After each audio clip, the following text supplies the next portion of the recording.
Today I'm sharing my reading wrap up for this week. Help me out by hitting the like button and subscribe if you haven't already, please.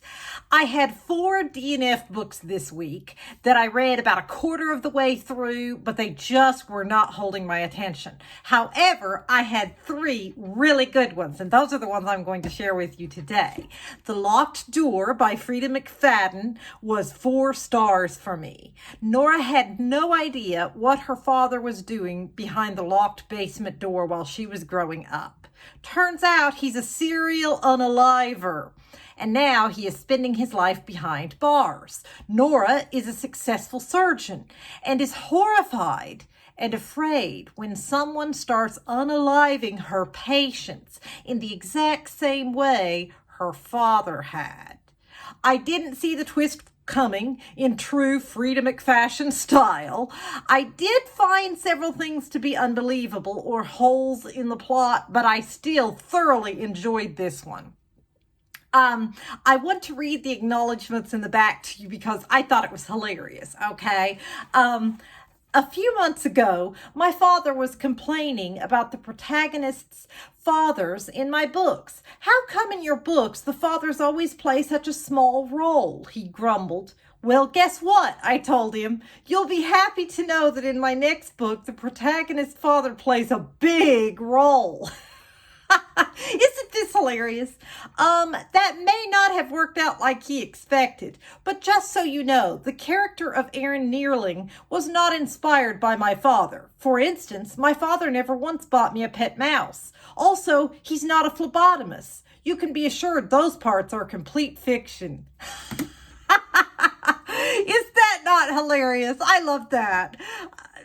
Anyway, moving on. The second book I loved this week was The Bachelorette Party by Carissa Ann Lynch. It opens with a dead body. That's always a good way to start for a thriller, at least for me.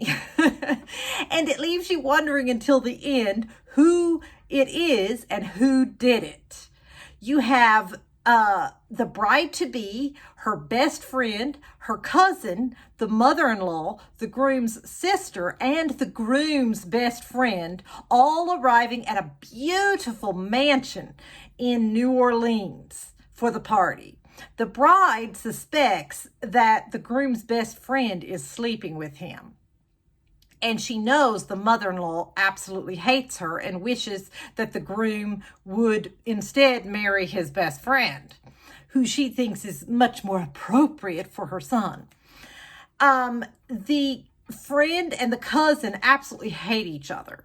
Even though there are a lot of characters in this story, they are very easy to keep up with because each chapter is told from a specific woman's point of view, and each chapter starts out with telling, like here, chapter 3, Mara, the best friend. So it makes it so easy to keep track of each of the characters. It didn't get confusing at any point. I absolutely loved it. This one was as good as I had hoped it would be. It did not disappoint me. I loved seeing how each woman viewed the situation completely different from another. It was just such a nice angle of the story.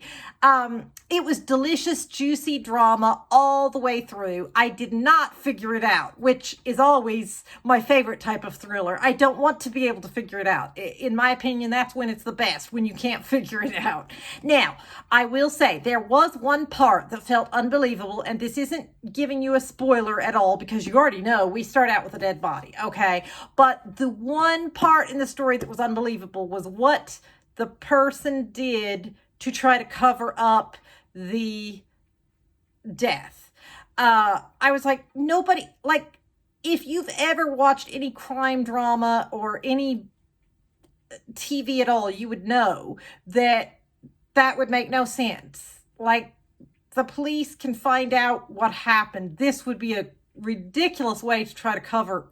Anyway, you'll see what I mean. But like I said, I'm not giving any spoilers away because you already know there's a dead body. That's just one little problem I had with this, but I still gave it 5 stars because I absolutely loved it.